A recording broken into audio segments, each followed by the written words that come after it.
prosecutor that does their job would use any tool that they have to make sure they get the right person. It is a nightmare scenario for any prosecutor, any police, anybody involved in law enforcement to get the wrong guy. We initiate the prosecution. The police do the investigation and they bring it to us, and then it's our job essentially to play judge and detective.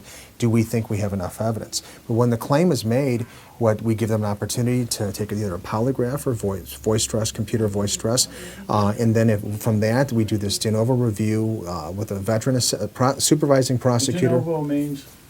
Anew, from the beginning, all over again. De novo review is really a term that's used in the appellate system, and that the court is going to do a de novo review of the case from the beginning, as opposed to just focusing on a specific issue. They're going to look at it all from square one. Any time is too long, whether it's a day or whether it's 100 years.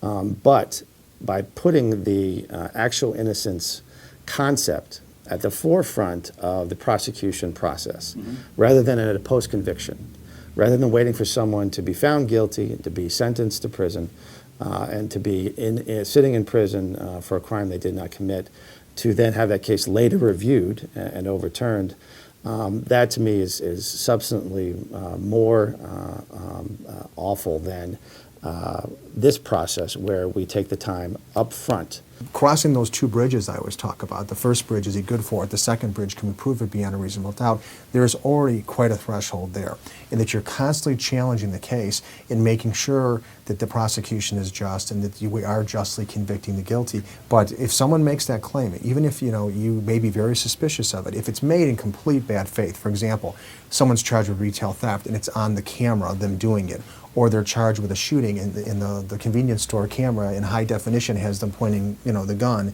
with nothing obstructing their face, that's not made in good faith. But if it's a good faith claim, I absolutely want to check that out, because you know what? It's an imperfect world, and you cannot assume that every investigation is done 100% correctly. So you have to have a mechanism in place. And we kind of always informally were doing this, but Mr. Kelly wanted to kind of formalize it and actually have the policy. And I'm very proud of it, quite frankly, and it does help me sleep very well at night.